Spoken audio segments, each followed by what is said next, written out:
कैसा हो अगर आपको एक ऐसी जगह के बारे में पता चले जो बहुत खूबसूरत हो, जहाँ सिर्फ सुकून हो, वहाँ कोई भी ना गया हो, ना कभी किसी ने उस जगह को देखा हो। वेल, आज की हमारी ये कहानी एक ऐसे ही आइलैंड के बारे में है। इस कहानी में रिचर्ड नाम का एक अमेरिकन टूरिस्ट होता है जिसको एडवेंचरस जगहों पर जाना और उनको एक्सप्लोर करना बहुत पसंद है। और इस बार उसने थाईलैंड के एक बीच को चुना है जहाँ के सिर्फ कुछ ही हिस्सों तक टूरिस्ट और कुछ लोगों को आने जाने की परमिशन है। लेकिन यहाँ पर उसके साथ क्या क्या होने वाला है ये आपको आगे कहानी में पता चलेगा। आज के हमारे इस कहानी को फेमस डायरेक्टर डैनी बॉयल ने डायरेक्ट किया है, इसीलिए समय को ना गवाते हुए चलिए जल्दी से स्टार्ट करते हैं आज के फिल्म की कहानी को। Hollywood silver screen presenting the beach. तो रिचर्ड अब लोकल की तरह ट्रैवल करके उस जगह पर पहुंच जाता है। दरअसल रिचर्ड को फ्लाइट से ज्यादा लोकल की तरह ट्रैवल करना पसंद है। रिचर्ड जहाँ भी जाता है वहाँ के लोगों के साथ घुल मिल जाता है और उनके कल्चर को पसंद करना, उसके बारे में और जानकारी इकट्ठा करना उसको अच्छा लगता है। इसीलिए वो यहाँ पर आया है क्योंकि उसने इस बीच के बारे में काफी सुना है। शाम होने पर रिचर्ड अपने होटल में जाता है, लेकिन उससे अपना रूम का डोर ही नहीं खुलता है। तभी एक लड़की वहाँ पर आती है जिसका नाम फ्रैन होता है। रिचर्ड उसे देखकर उसकी खूबसूरती में खो जाता है और फ्रैन भी उसके डोर को ओपन कर देती है। पर इसके आगे वो कुछ और सोच पाता, इतने में ही फ्रैन का बॉयफ्रेंड ईथन वहाँ पर आ जाता है। ये देखकर रिचर्ड का दिल टूट जाता है और उसी टूटे हुए दिल को लेकर रिचर्ड सोने के लिए चला जाता है। लेकिन अब न जाने कहां से डैफी नाम का एक आदमी रिचर्ड के रूम के विंडो को खोलकर उसमें से झांकने लगता है। दरअसल वो आदमी रिचर्ड से सिगरेट मांगने की कोशिश कर रहा है, लेकिन रिचर्ड गुस्से में उसको मना कर देता है। वो आदमी कहता है कि गुस्सा मत करो, मैं यहाँ पर तुम्हें कुछ बताने आया हूँ। मुझे कहीं से पता चला है कि तुम काफी एडवेंचरस जगह पर घूम चुके हो। क्या तुमको पता है यहाँ पर एक ऐसी जगह है जहाँ पर हर कोई पहुँच नहीं पाता और वो आइलैंड किसी जन्नत से कम नहीं है। रिचर्ड को उसकी बातों में इंटरेस्ट आने लगता है, लेकिन वो ऐसा शो करता है कि वो इंटरेस्टेड नहीं है। जिसके बाद वो उसको कुछ और बातें भी बताता है। वो कहता है कि वो जगह दुनिया की गिनी चुनी जगहों में से एक है जहाँ का पानी पूरा नीला है। मैं कई सालों पहले वहाँ पर गया था, लेकिन कुछ कारणों की वजह से मुझे वहाँ से बाहर कर दिया गया। लेकिन वहाँ पे मेरे साथ गए हुए लोग अभी भी रहते हैं, क्योंकि जो भी वहाँ एक बार पहुँच जाता है वो वहीं का होकर रह जाता है।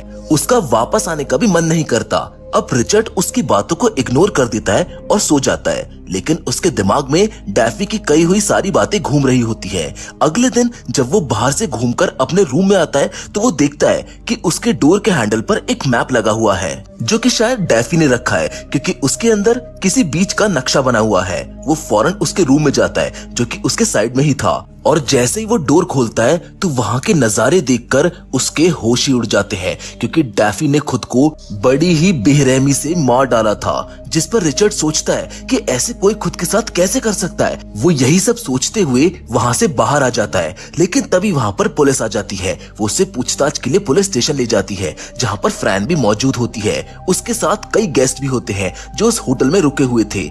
लेकिन थोड़ी पूछताछ के बाद रिचर्ड को छोड़ दिया जाता है, क्योंकि उसको तो इस केस के बारे में कुछ पता ही नहीं था। अब वो उस मैप को भी अपने साथ ले जाता है जो डैफी ने दिया था, और रूम में जाकर उसे अच्छे से देखने लगता है। रिचर्ड के अंदर अब उस जगह को लेकर इंटरेस्ट जागने लगता है कि ऐसी कौन सी जगह है जो लोगों को वहाँ से आने ही नहीं देती। वो जगह आखिर कैसी होगी। उसे एक बार तो ऐसी जगह जरूर जाना चाहिए, पर वो अकेले तो वहाँ बिल्कुल भी नहीं जा सकता था। इसीलिए वो फ्रैन और उसके बॉयफ्रेंड ईथन को उसके साथ जाने को पूछता है, और उन दोनों को उस आइलैंड के बारे में वही बताता है जो डैफी ने उसको बताया था। वो उन बातों को काफी बड़ा चढ़ाकर बताता है, जिससे कि वो दोनों मान जाए। उसकी बातों को सुनकर वो दोनों तुरंत ही मान जाते हैं। पर इस जगह के बारे में रिचर्ड ज्यादा कुछ भी नहीं जानता था, इसीलिए वो जॉनी से कहता है कि तुम ट्रांसपोर्टेशन को देख लो, बाकी मैं सब कुछ संभाल लूंगा।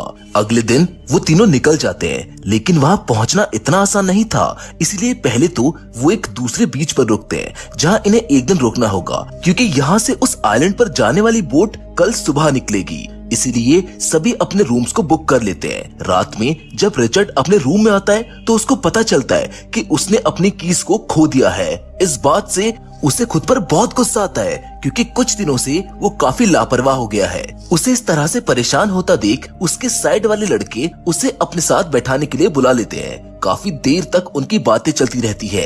जैक, जो कि उन्हीं में से एक लड़का था, वो रिचर्ड को बताता है कि उसको यहाँ पर आए हुए 2 दिन हो चुके हैं और मैं तब से एक आइलैंड के बारे में सभी के मुंह से सुन रहा हूँ। लोगों का कहना है कि वो जगह किसी जन्नत से कम नहीं है और वहाँ का पूरा पानी नीला है। अगर मुझको वहाँ जाने का रास्ता मिल जाए तो मैं सबसे पहले वहाँ जाऊँ और किसी को उस जगह के बारे में ना बताऊं। ये सब सुनकर रिचर्ड समझ जाता है कि ये किस जगह के बारे में बात कर रहा है, इसीलिए वो मुस्कुराकर बात को टाल देता है। अगले दिन इनकी बोट के जाने का टाइम आ जाता है, जहाँ पर हम रिचर्ड को डैफी के दिए हुए मैप की एक कॉपी बनाते हुए देखते हैं, जिसको वो जैक के रूम के नीचे डाल देता है। रिचर्ड ऐसा इसलिए करता है ताकि किसी को पता रहे कि वो लोग कहाँ जा रहे हैं। उसने उस मैप के पीछे लिखा होता है कि अगर वो दोनों भी वहाँ पर आना चाहते हो तो आ सकते हो, पर अपने जिम्मेदारी पर, क्योंकि उसके पास इतने पैसे नहीं हैं कि वो औरों को वहाँ पर ले जा सके। अब ये तीनों उस आइलैंड के पास में ही एक बीच पर उतर जाते हैं, क्योंकि कोई भी बोट वहाँ जाने को राजी नहीं थी। लेकिन गनीमत से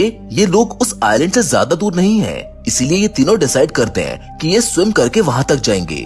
जिसके बाद ये तीनों लाइफ जैकेट पहनते हैं और निकल जाते हैं। लेकिन इन्हें जिस जगह पर जाना है वो अभी थोड़ी दूरी पर है। उससे पहले इनका सामना घनी झाड़ियों से होता है, जिससे कटते पिटते ये लोग ऐसी जगह पहुंच जाते हैं जिसको देखकर इनकी आंखें खुली की खुली रह जाती है। वहाँ असल में गांजे की खेती हो रही थी। रिचर्ड की नजर वहाँ पर बैठे हुए एक पतलू बंदर पर पड़ती है, जिसके नीचे उसका मालिक बैठा हुआ था, जिसके हाथ में एक बंदूक भी थी। वो बंदर इन लोगों को देख लेता है, इसीलिए वो अपने मालिक को उठा देता है। लेकिन इससे पहले कि वो आदमी उनको देख पाता, रिचर्ड फौरन उन दोनों को लेकर खेत में छुप जाता है। लेकिन थोड़ी देर में आदमी की नजर इन तीनों पर पड़ जाती है और वो अपने और आदमियों को बुला लेता है। इसीलिए ये फौरन वहाँ से तेजी से भागना शुरू कर देते हैं। लेकिन इनको लेट कर ही भागना होगा, क्योंकि अगर ये खड़े हुए तो वो इनको गोली मार देंगे। थोड़ी दूर भागने के बाद इनका रास्ता खत्म हो जाता है, क्योंकि अब इन तीनों के सामने एक बहुत ही बड़ा झरना था, जिसकी गहराई का इन लोगों को कोई अंदाजा नहीं था। मतलब कि अगर ये नीचे कूद गए और पानी कम हुआ तो ये लोग मारे जाएंगे। ईथन को डर लगने लगता है कि कहीं वो लोग उसको मार न डाले, इसीलिए वो रिचर्ड पर गुस्सा करना शुरू कर देता है। लेकिन तभी पीछे से फ्रैन आकर पानी में कूद जाती है, जिसके बाद ये दोनों भी बारी बारी पानी में कूद जाते हैं। इन लोगों को कुछ भी नहीं होता, क्योंकि पानी की गहराई बहुत ज्यादा होती है। अब तीनों मस्ती करना शुरू कर देते हैं, क्योंकि ये जगह काफी खूबसूरत थी। पर तभी एक ब्लैक आदमी, जो कि वहीं का लोकल था, इनको देख लेता है और क्लैपिंग करते हुए बताता है कि मैं जब यहाँ पर आया था तो मुझे झरने में कूदने में काफी समय लगा था, लेकिन तुमने तो ये चुटकियों में कर दिखाया। उसको देखकर ये तीनों डर जाते हैं और भागना शुरू कर देते हैं कि कहीं वो इन्हें मार न दे।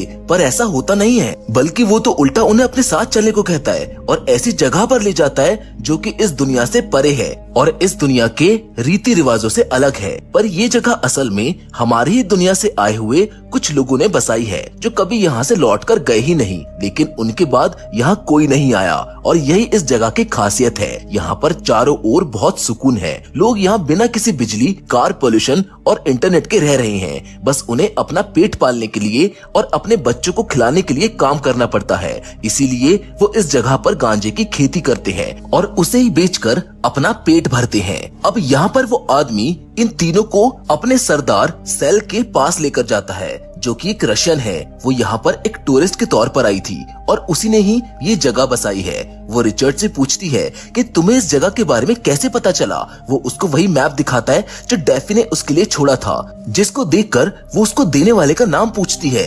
रिचर्ड उसको डैफी के बारे में बताता है कि वो मेरे साइड वाले रूम में रहता था और उसने ये मेरे रूम के बाहर छोड़ दिया था। जब वो उसके पास बात करने गया तब तक उसने खुदकुशी कर ली थी। ये सुनकर वहाँ पर मौजूद सभी लोग उदास हो जाते हैं। तब सेल उनको बताती है कि डैफी असल में हमारी कम्युनिटी के फाउंडर्स में से एक था, जो गहरे सदमे में आ गया था। इसीलिए हमने उसे वापस भेज दिया ताकि वो यहाँ पर कोई गलत कदम ना उठा ले। लेकिन उसने ये काम वहाँ पर जाकर कर लिया। सेल रिचर्ड से ये भी पूछती है कि उसने इस मैप के बारे में और किसी को तो नहीं बताया, जिस पर वो तीनों मना कर देते हैं। पर असल में रिचर्ड ने उन दोनों लोगों को भी बता दिया था, लेकिन इस बारे में वो इन लोगों को कुछ नहीं बताते। इसके बाद सैल उस मैप को जला देती है और सभी लोगों को वार्न करती है कि किसी को भी इस जगह के बारे में पता नहीं चलना चाहिए, क्योंकि अगर यहाँ पर बाहर के लोग आ गए तो ये दुनिया भी बाहरी दुनिया की तरह ही हो जाएगी। जिसके बाद रिचर्ड और उसके साथ जो भी यहाँ पर आए थे वो सभी इस बीच की खूबसूरती को देखने चले जाते हैं। उस जगह को देखकर रिचर्ड पूरी तरह से उस जगह की खूबसूरती में खो जाता है। वो जगह सच में इतनी खूबसूरत थी कि आज से पहले रिचर्ड ने इतनी खूबसूरत जगह नहीं देखी थी। उसके बाद ये लोग रात में काफी एंजॉय करते हैं। तभी रिचर्ड के पास वही आदमी आकर बैठ जाता है। रिचर्ड उससे पूछता है कि तुम लोग अपना सामान कैसे लाते हो, जिस पर वो आदमी बताता है कि हर महीने हम में से कोई न कोई यहाँ से अपने साथ कुछ गांजे के पौधों को लेकर शहर जाता है। वहाँ जाकर हम उसको बेच देते हैं और उन्हीं पैसों से वो सामान लेकर आते हैं। और ऐसे यहाँ पर कई दिन बीत जाते हैं। एक रात रिचर्ड फ्रेंड के पास जाता है और उससे बातें करना शुरू कर देता है। वो दोनों बीच पर जाते हैं, जहाँ पर रिचर्ड उसको इनडायरेक्टली कह देता है कि वो उसको पसंद करने लगा है, लेकिन उसे इस बात की उम्मीद नहीं थी कि फ्रेंड भी उसको हाँ कर देती है, वो भी उसको पसंद करती है। जिसके बाद दोनों समुद्र में जाते हैं और काफी एंजॉय करते हैं। अगले सुबह होने पर ईथन को इस बारे में पता चल जाता है कि फ्रैन और रिचर्ड का आपस में कुछ चल रहा है, इसीलिए वो रिचर्ड के साथ लड़ाई कर लेता है और फ्रैन से ब्रेकअप भी। अब यहाँ फ्रैन रिचर्ड के साथ ही रहने लग गई थी। धीरे धीरे दिन बीतने लगते हैं और एक दिन दोपहर में बारिश होने लगती है। सभी लोग मछलियाँ पकड़ने के लिए बारिश के रुकने का इंतजार कर रहे थे, लेकिन तभी रिचर्ड समुद्र में कूद जाता है और जब वो ऊपर की सतह पर आता है तो वो नोटिस करता है कि सभी लोग उसके पास भागते हुए आ रहे हैं और हाथ हिला रहे हैं। उन्हें देखकर वो कुछ नहीं समझ पाता, लेकिन जैसे ही रिचर्ड पीछे मुड़ता है तो उसको वहाँ पर एक शार्क उसकी तरफ आती हुई दिखती है, जिसको देखकर रिचर्ड डर जाता है और भागना शुरू कर देता है। पर आखिर में वो हार मान जाता है, क्योंकि उसको लगने लगा था कि वो अब नहीं बचेगा। लेकिन कुछ ही देर बाद न जाने कहां से उसमें फिर से हिम्मत आती है और जो मछली मारने वाला भाला उसके पास था उससे वो शार्क को मार देता है। उसकी ये बहादुरी देखकर लोग उसकी काफी तारीफ करते हैं, लेकिन एक आदमी कहता है कि जिस शार्क को तुमने मारा वो सिर्फ एक बच्चा था और अब उसकी माँ जरूर यहाँ पर आएगी। लेकिन सब इस बात को इग्नोर कर देते हैं। अब यहाँ पर इनके पास एक और दिक्कत आ जाती है। बारिश की वजह से इनके पास जो भी सामान था वो खराब हो जाता है, जिस पर इनके लीडर सेल कहती है कि मैं रिचर्ड के साथ सारी जरूरतों का सामान लेने शहर जा रही हूँ, जिसको जो कुछ भी चाहिए वो रिचर्ड को लिखवा दो। सभी लोग एक एक करके रिचर्ड को चीजें लिखवाने लगते हैं, जैसे कि टूथब्रश, ब्लीच, बैटरी, शर्ट और बहुत सारी चीजें, जिन्हें लेने के लिए वो लोग शहर चले जाते हैं। वहाँ जाकर रिचर्ड एक एक करके सभी चीजों को ले लेता है, लेकिन जब वो एक जगह खड़े होकर अपने चारों तरफ देखता है तो वो समझ जाता है कि वो सच में एक जन्नत से निकलकर बाहर आया है। ये जगह शायद उसके लिए नहीं बनी है। वहाँ के लोगों का सही कहना था कि अगर यहाँ और भी लोग आ गए तो ये खूबसूरत जगह भी बाहरी दुनिया की तरह बर्बाद हो जाएगी। अब सैल और रिचर्ड दोनों एक बार में बैठे होते हैं कि तभी वहाँ पर जैक और उसके साथी लोग वहाँ पर आ जाते हैं। ये वही थे जिन्हें रिचर्ड ने वो मैप दिया था। वो लोग उससे कहते हैं कि हम लोग जल्दी वहाँ पर जाने वाले हैं, जिस पर रिचर्ड उनसे कहता है कि वो सब एक मजाक था, ऐसी कोई जगह एग्जिस्ट ही नहीं करती है। लेकिन वो लोग मानने के लिए तैयार ही नहीं थे। उनके जाने के बाद सेल कहती है कि उसको पता चल गया है कि तुमने और लोगों को भी इस आइलैंड के बारे में बता दिया है, और अगर तुम चाहते हो कि ये बात किसी को पता ना चले तो तुम्हें मेरी एक शर्त माननी पड़ेगी। और वो शर्त थी कि उसे उसके साथ इंटीमेट होना होगा, जिसके लिए रिचर्ड हाँ कर देता है। और अगले ही दिन वो दोनों सब जरूरत का सामान लेकर आइलैंड पर पहुंच जाते हैं। अब सभी लोग बीच पर काफी मजे कर रहे थे, किसी को कोई बात की टेंशन ही नहीं थी। लेकिन एक दिन इनके दो लोगों पर शार्क हमला कर देती है। जब ये मंजर रिचर्ड देखता है तो वो काफी डर जाता है। वो भागते हुए दूसरे आदमी के पास जाता है जो कि दर्द से तड़प रहा था, और उसे बचाने के लिए वहाँ पर कोई मौजूद ही नहीं था। उसके पैर को आधा शार्क ने खा लिया था। वो डॉक्टर के पास चलने को कहता है, लेकिन तब तक बहुत देर हो जाएगी और सेल नहीं चाहती कि यहाँ पर कोई डॉक्टर आए। वो उसे कई दिन तक ऐसे ही छोड़ देती है। वो दर्द के मारे ऐसे ही चिल्लाता रहता है, जिसे देखकर एक आदमी कहता है कि शायद हमें इसे जंगल में छोड़ देना चाहिए, क्योंकि इसकी आवाजें हमारा हौसला तोड़ रही हैं और हमको डिमोटिवेट कर रही है। अब ये सभी लोग उसको जंगल के बीच ले जाकर छोड़ देते हैं। लेकिन ये बात ईथन को बहुत अजीब लगती है कि ये आदमी एक समय पर हमारा ही साथी था और आज उसको हमारी जरूरत है, तो इन लोगों ने उसे जंगल में छोड़ दिया। इसीलिए वो उसके पास ही रहने का फैसला करता है। अगले दिन सुबह जब रिचर्ड सो रहा होता है तब उसके सपने में डेफी की मौत का मंजर आता है। तभी उसके पास अचानक से सेल आ जाती है जो उसे बीच के साइड में ले जाती है, जहाँ वो रिचर्ड को दूसरे आइलैंड पर खड़े दूसरे लोगों को दिखाती है जिनके हाथ में मैप था जिसके बारे में रिचर्ड ने उनको बताया था। अब वो कहता है कि उसने तो बस उन्हें बातों ही बातों में ऐसे ही मजाक किया था, लेकिन अब सेल उसके इस झूठ को पकड़ लेती है और उसको वहीं रुकने को कहती है ताकि जब वो यहाँ पर आए तो वो कैसे भी करके उन्हें यहाँ से वापस भेज सके। अब कई दिन ऐसे ही बीत जाते हैं लेकिन वो लोग अभी तक इस जगह नहीं आए थे। यहाँ रिचर्ड जैसे तैसे करके अपने दिन गुजार रहा था, लेकिन एक रात उसके पास फ्रेन आती है जो उसे थप्पड़ मारती है और कहती है कि सेल ने सभी को तुम्हारे और शहर में जो कुछ भी हुआ था उसके बारे में सबको बता दिया है, इसीलिए अब तुम्हें यहीं पर रहना होगा।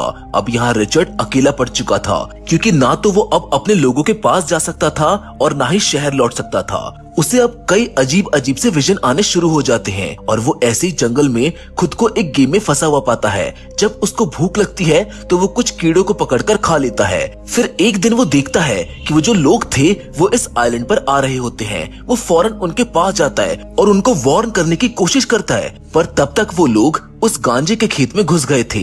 वो लोग बिल्कुल वैसे ही एक्साइटेड होते हैं जैसे रिचर्ड और उसके दोस्त थे, लेकिन इनकी किस्मत उतनी ज्यादा अच्छी नहीं थी। इन सभी को वो स्मगलर्स देख लेते हैं। वो लड़के स्मगलर्स को पैसे देकर अट्रैक्ट करने की कोशिश करते हैं, लेकिन एक आदमी उन सभी को गोली मार देता है क्योंकि यहाँ पर किसी भी बाहरी इंसान को आना मना था। ये सब रिचर्ड देख लेता है और डर कर भागने लग जाता है, लेकिन उसको भी एक आदमी देख लेता है और उसके पीछे पड़ जाता है, लेकिन वो उस तक नहीं पहुंच पाता। रिचर्ड यहाँ से सीधा फ्रेंड के पास जाता है जो उसको ईथन के पास लेकर जाती है। तब रिचर्ड बताता है कि हमारी वजह से अब यहाँ पर कई लोग आ रहे हैं। अभी 4 लोग आए थे जिनको मार दिया गया, इसलिए हमें यहाँ से फौरन भागना होगा।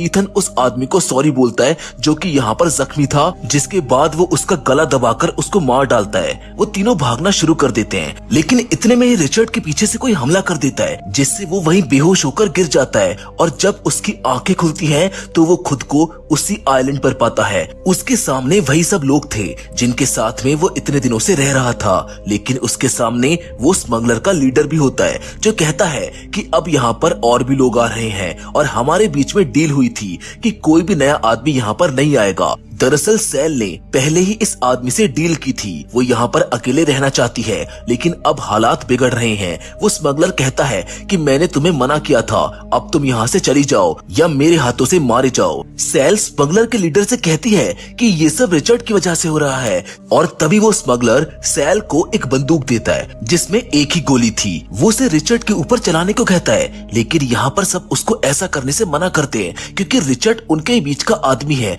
और उनका दोस्त भी। लेकिन सेल को यहाँ पर रहना था क्योंकि यहाँ पर उसकी चलती है, उसकी पावर है, वो यहाँ के लीडर थी, इसीलिए वो गोली चला देती है। लेकिन रिचर्ड नहीं मरता क्योंकि वो चेम्बर खाली था। सेल की हरकत देखकर सब लोग उससे नाराज हो जाते हैं, उनका भरोसा उसके ऊपर से उठ जाता है, इसीलिए सभी लोग वहाँ से जाने लगते हैं। सेल बहुत कोशिश करती है कि वो उनको रोक ले, लेकिन वो नहीं रुकने वाले थे और वैसे भी बिना प्रजा के राजा किसी काम का नहीं होता, इसीलिए सेल वहीं बैठकर रोने लगती है क्योंकि जो शहर उसने बसाया था वो अब उजड़ रहा है। यहाँ वो सभी लोग अपने सामान को लेकर शहर जाते हैं, जिसके बाद हमें कहानी 1 साल बाद की दिखाई जाती है, जहाँ पर हम रिचर्ड को देखते हैं जो अपनी जिंदगी में वापस आ चुका है। फिर एक दिन वो एक साइबर कैफे में जाता है जहाँ पर उसको फ्रैन का मेल आया हुआ था, जिसमें फ्रैन ने एक ग्रुप फोटो भेजा हुआ था जिसमें उस आइलैंड के सभी लोग मौजूद थे और वो सभी लोग बहुत खुश लग रहे थे। उस फोटो के नीचे लिखा हुआ था द पैरेलल यूनिवर्स, क्योंकि वो एक ऐसी दुनिया थी जहाँ पर ना तो टीवी था और ना ही इंटरनेट, वहाँ पर सिर्फ सुकून था। जिसके साथ हमारी आज की कहानी यहीं पर खत्म हो जाती है। वेल, ये सोचने वाली बात है कि हम मटेरियलिस्टिक चीजों के पीछे इतना ज्यादा खो गए हैं कि हमने अपना चैन और सुकून दोनों को खो दिया है, जबकि आज की दुनिया इतनी ज्यादा फास्ट फॉरवर्ड हो गई है कि अगर किसी इंसान के पास ये सब ना हो तो उसे पिछड़ा हुआ समझा जाता है। वेल, अगर इस टेक्नो फ्रीक बढ़ती हुई दुनिया में आपको ऐसे किसी आइलैंड पर जाने का मौका मिले तो आप क्या करेंगे, हमें कमेंट करके जरूर बताइएगा। क्योंकि फिलहाल तो आज के वीडियो में बस इतना ही, लेकिन हम फिर से जरूर मिलेंगे और वो भी एक और नई इंटरेस्टिंग कहानी के साथ। लेकिन तब तक के लिए धन्यवाद।